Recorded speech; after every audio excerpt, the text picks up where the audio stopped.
Hello everybody. Paul and I would like to say thank you to Liam and the organisers for asking us here today. We're very, very pleased to come down from the north, and hopefully what we have to say will contribute to the conversation. I'm going to talk for about 15 minutes, and then Paul is going to come and talk for about 10 minutes maximum. And what I'm going to talk about is the overall project, and Paul will talk to the archaeology.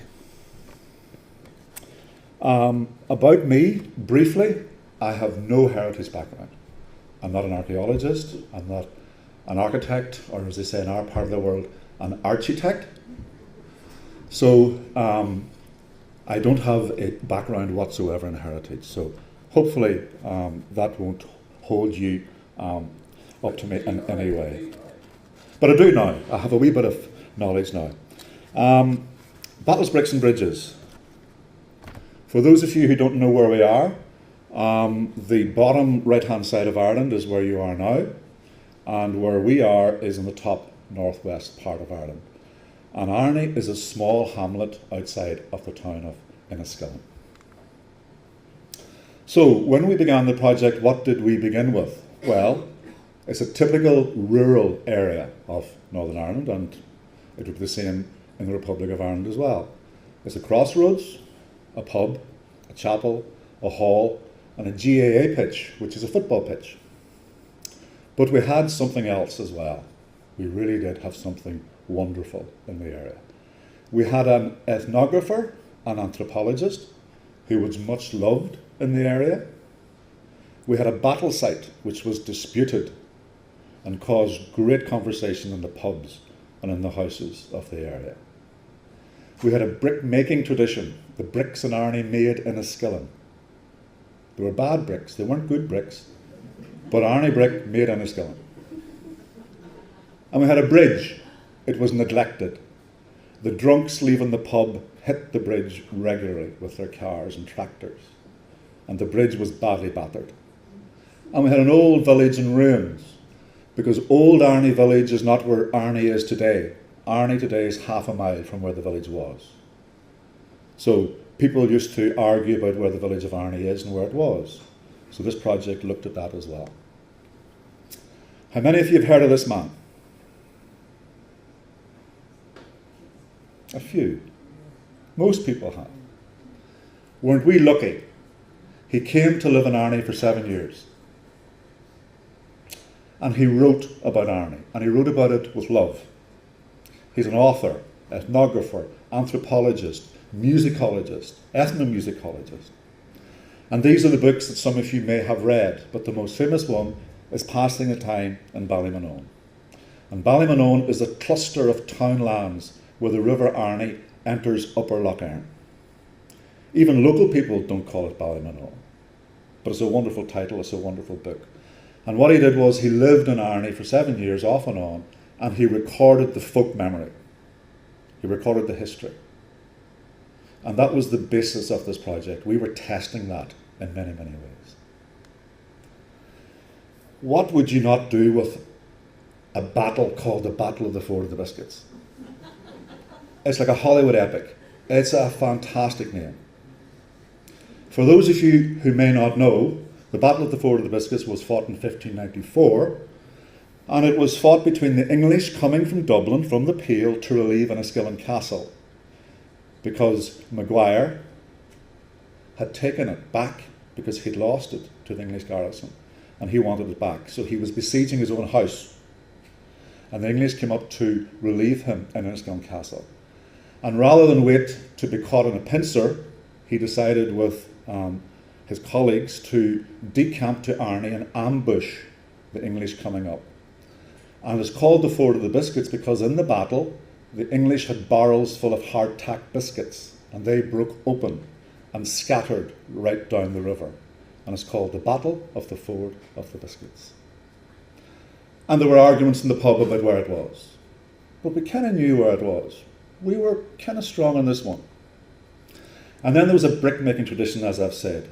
These are the only 3 photographs we have of brick-making. Only 3. This whole project only unearthed 3. And this was brutal slavish, horrendous work. And people didn't particularly want to be reminded of it. Their grandfathers, their granduncles had worked at this. And they didn't want, really, they were, in a sense, shamed by this. It was part of their history they didn't want to talk about. But at the end of the project, they were proud brickmakers because they realised how hard the work was, and they were proud of what their grandparents and granduncles had done. Arnie Bridge, as I say, battered, drunks hitting it, and we didn't know very much about it. And then the old Arnie Village next to the bridge, you can just in the background on the bottom right-hand side see the arches of the old bridge. So we wanted to look at the village and to see what it contained. The funding we got, and we are a small community organisation, 2 of us had come together to work on this. It was 58k, we got funding from the Heritage Lottery Fund, from the local trust in the county, and from the HED, from Paul, sitting here. What were we trying to do? Well, we were going to take a risk on this one, a punt.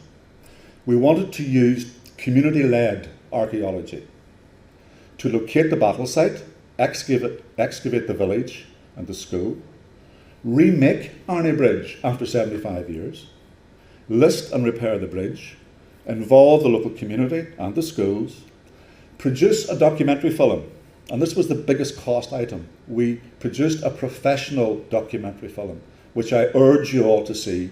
It's on our web pages, on a glass of wine on a winter's evening, watching Glassy and the local community engage in a project like this is an hour and a half well spent. We also wanted to fight against loss because we could see it disappearing right in front of our eyes. And importantly, we wanted to use heritage, our heritage, as interpreted and delivered to us by us as a tool for community development. We had common interest partners. We had both the community organisations with 4 local schools, we had the HED, we had the Centre for Archaeological Fieldwork at Queen's in Belfast, we had the Roads Service, and we had the Fermanagh District Council. And our approach to this, some of you may have heard of the term asset-based community development. That usually means when someone gives you a building or gives you land and the community organisation utilises that for a social enterprise or for renting office space and gets money. But we saw it differently. We saw asset-based community development, ABCD, as what we had around us.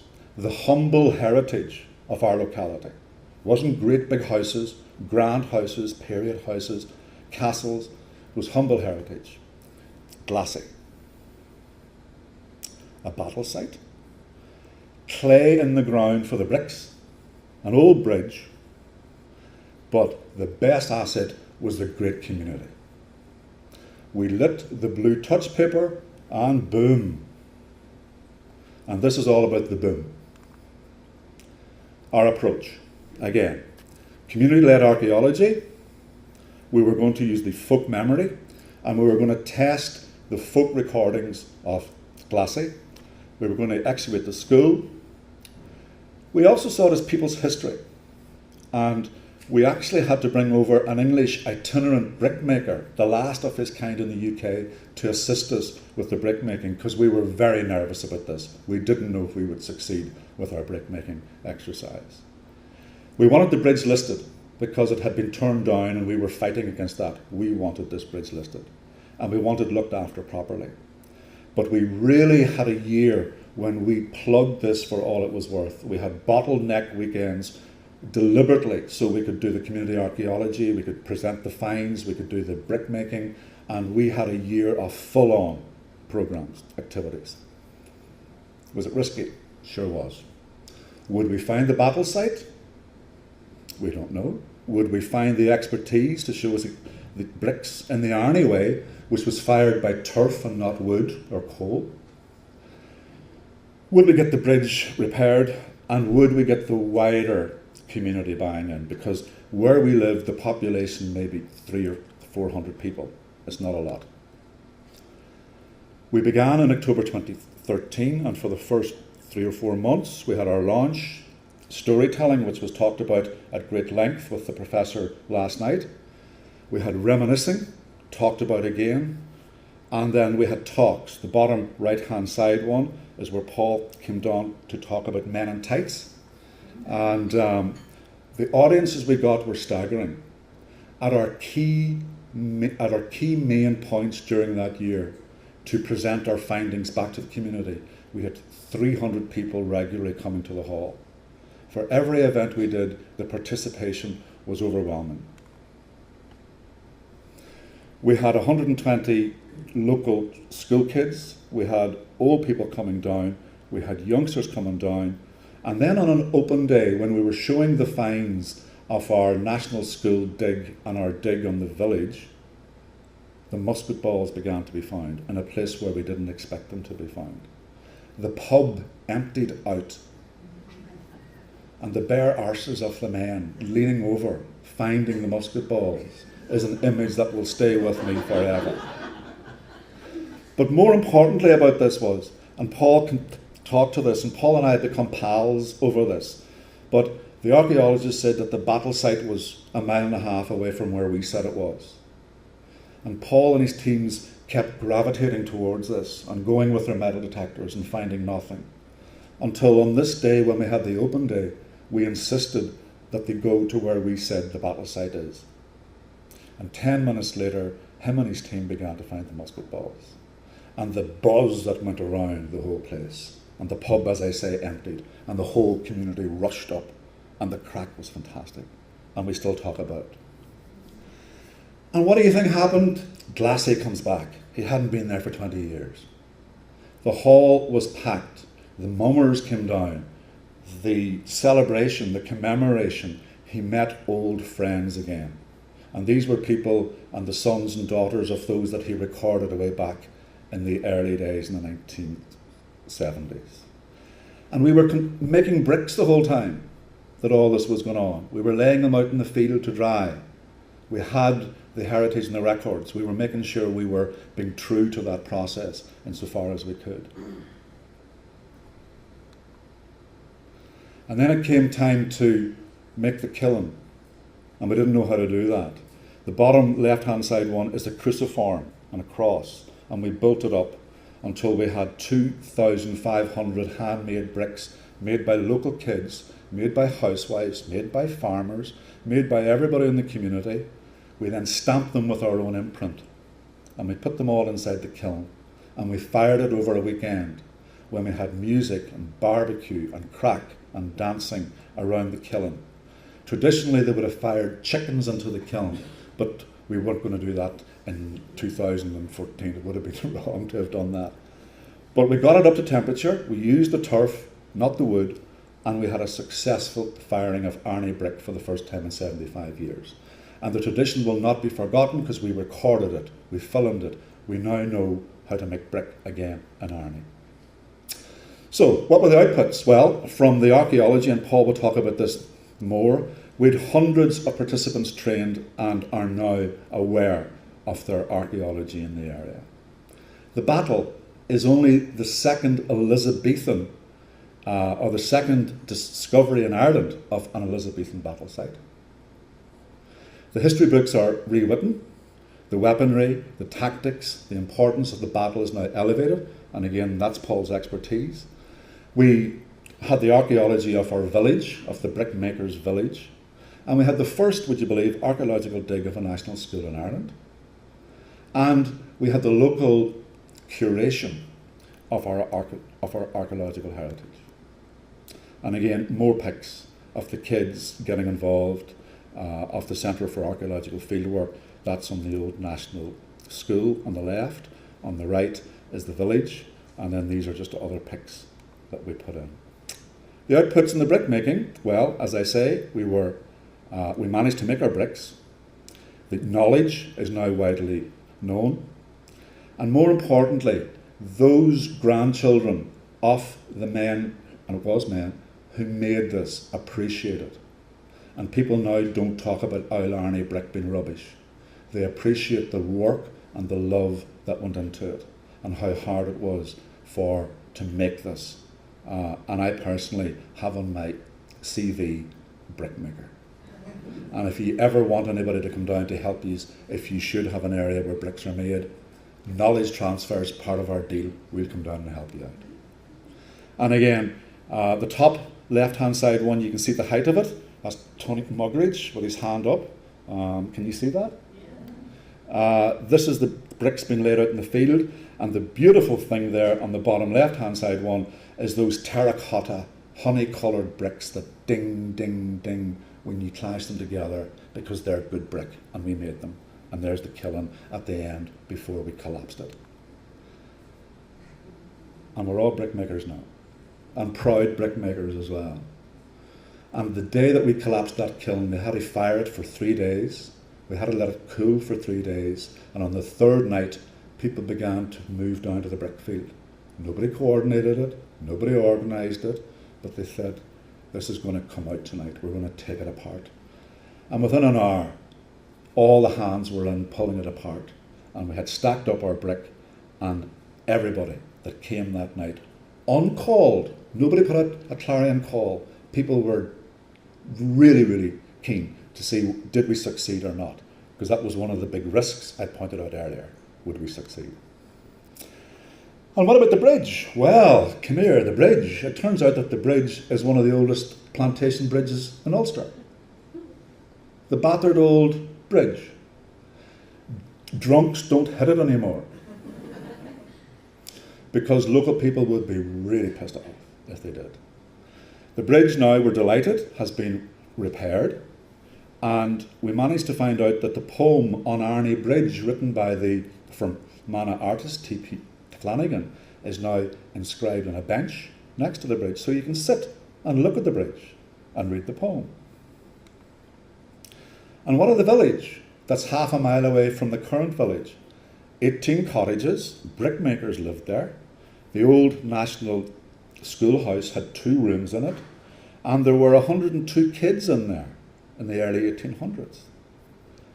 We had a school, a coach house, a shop, a forge, and the brickmaking was transported by cot from Arnie Bridge down the Arnie, Upper Lough Erne to Enniskillen. And everybody now knows about Arnie Brick. And indeed, the wider community in the county knows more about Arnie Brick now than they did. And this is an important one, the media. We were talking earlier about the media. We featured on Lesser Spotted Ulster. We featured in 3 BBC TV news items. We made our own documentary, which we showed at the local theatre, and 300 people from the local area came to see themselves as the heroes in their own narrative on the big screen. And that was a great night. We were the Hollywood heroes in our own movie.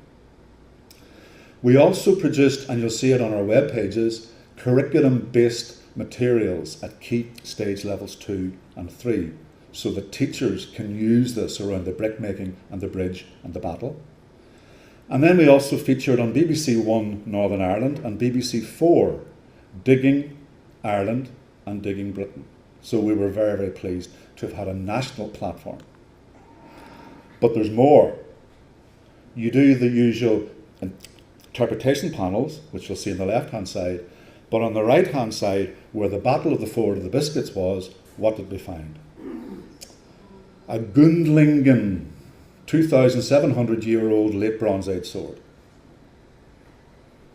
The crack we had over that. The farmers and the tractors were being stopped. Here, Jimmy, get a hold of that. What do you think that is? Man and dear, that goes back a bit. That was a great find. Paul and myself can tell you about the crack we had around that later. But then to cap it all, we put in for the British Archaeological Awards, which we won in 2016. And so what? What does all this mean? Well, we had young people, we had great fun, and we won the awards. But more importantly, we've now moved on where we have been awarded 300k for a major project to look at heritage in the wider area. We also have a partnership for a further 471k to roll out the type of project we had in certain parts of Northern Ireland. And then we won a further award to put a footpath in up to the battlefield site. Paul, sorry about that.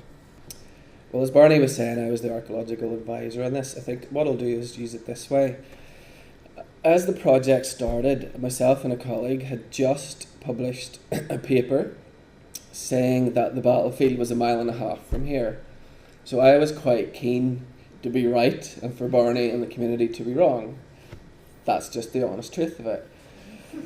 And while we went through it, I had my light bulb moment, diamond bullet through the brain moment, where I realised as an archaeologist, and I was the archaeological advisor for the community, that I was not doing the proper job for them that I should be doing. That I was influencing what they wanted to do. So I had my light bulb moment one night with Barney, and we had quite an argument over it. We both went to bed, and Barney woke up in the morning and said, "Right, Paul, maybe you're right." And I said, "No, I'm completely wrong. This is a community project, and it has to be about the community." So from that minute on, I was fully on board. So we looked where the community had found or had thought they had always curated the story of the battlefield. And they had curated that story orally because no one had ever listened to them. The experts from the 19th century onwards had said the battle was 1.5 miles away. Because no one would listen to the community, they kept that story alive themselves. So I'm used to going and finding a battlefield. So I said to Barney, we may not be able to do this. It's going to take X number of months of desk-baked assessments, and we're going to have to do this, and we're going to have to do that, and then we'll have to go out and look at the landscape, etc., etc., etc. This is a long shot, Barney. But Barney said, "Don't worry about it, we know where it is." So on the first day, when I decided to wise up, we took our team up into this area. Can everybody see that, yeah? We took our team up into this area, and I met T.P. Owens. And I said to him, "Well, look, where do you think the battlefield is?" And he said, "Well, I've always been told that the battlefield's here and there." And I said, "In that field?" And he said, "No, in this field." And I said, "In that field?" He said, "No, in that field." So I thought, right, well, we'll have a go. And we didn't find anything in the field down in here because it had been extensively dug up for brick making later on. But when we moved up in here, within about 2 minutes, the detectorists were finding musket balls. And I said a bad word to myself and thought, right, okay, I am wrong, but this is great. We've now found the battlefield. Because you just, as archaeologists, sometimes you just know. And we went up and we were starting, and there's later shot in there too, so that we haven't fully worked out the story, but I believe the battle ended, well, the furthest penetration towards Enniskillen was here. But what we also found was the actual ford of the biscuits. And again, a few days later, or maybe the next day, I went down to see TP's relative Morris. And Morris and I and Barney and maybe some others walked down in here. And again, I said to Morris, "Well, Morris, where do you think the battlefield is?" And Morris said, "Well, I've always told it was here." And having learned from the day before, I thought, right, okay. And I just said to the guys, right, just give it a quick scan over. And within 2 minutes, we started pulling up shot that I knew instantly fitted the pattern of the battle I was looking for perfectly. But not only, and I'll quickly go through that, not only in that, we also then found in 1965, Morris's brother had found this sword in the ford, just slightly up from where we were. And he had asked an expert, is this from the battle of the Ford of the Biscuits? Because this is the Ford of the Biscuits, it must be from the battle. And the expert said, no, that's not from the battle of the Ford of the Biscuits. Didn't say, but it is actually a late Bronze Age, early Iron Age sword. This is even better, mate. Just left it at, no, it's not from 1594. So Morris and his brother went home, but they knew, so they kept it, they curated it for us, archived it, for want of a better words, in one of their sheds. And during the project, one Saturday morning, I got a text from Barney that said, oh, Morris has found that sword, because he was cleaning out the shed and found it. And now that he had a contact, he sent it to Barney, who was over in Glastonbury, and he sent it to me. I got it about 8 o'clock Saturday morning, Sunday morning. looked at it and said, do you want the good news or the bad news? The bad news is it's not from the Bible, but the good news is it's from about 800 BC. So, an amazing find.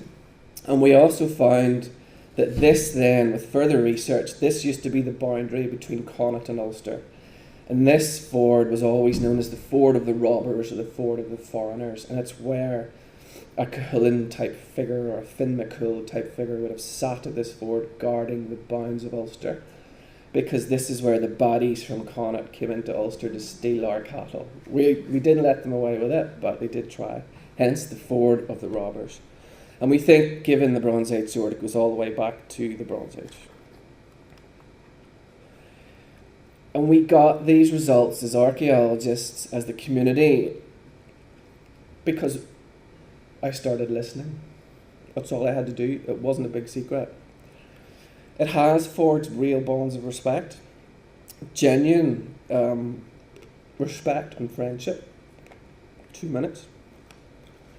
And very confident new local champions for heritage. And I'll just pick up on that quickly. We're going on and we're going to develop the model across the bigger parts of Northern Ireland. If you see these things here, that's called a plug or a slug. That's a normal bullet.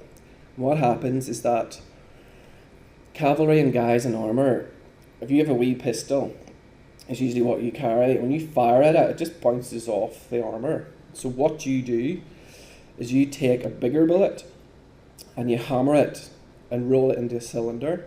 And there's an even better example there, until it fits down the barrel of a smaller gun. And you put more charge in the gun. And you end up with something, if you remember the Dirty Harry movies, you end up with this thing that can just literally blow people away. So the guy in armour comes up to you and you've got your piddly wee pistol and he's thinking, not a problem mate, you're dead. And you just go, knock him about 10 yards backwards. And I had found these before on an English cavalry site to do with the 9 Years' War. And I believe now this is one of the earliest dating of those finds in Europe, and it shows tactics, Gaelic military tactics, fully formed at the start of the 9 Years' War. It also changes the view of a view that I have actually put out there myself with colleagues, slightly wrong again, that we used to think this is what the English cavalry looked like, demi-lancers and light cavalry, but from the very start of the war, they also looked like this. And these are the wee petronels or long pistols that fire these sort of Dumdum bullets, for want of a better word. So that's an amazing European-wide discovery.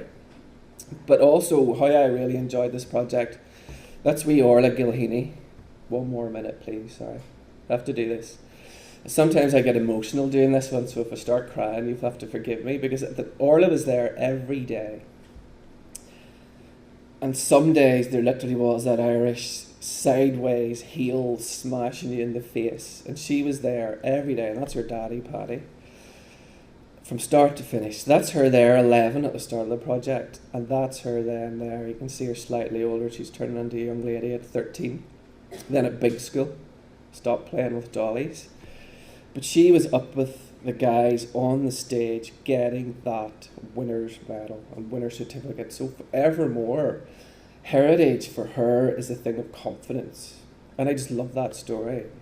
And the other winners, and it's so great, you've got Clashire and Cleanish communities.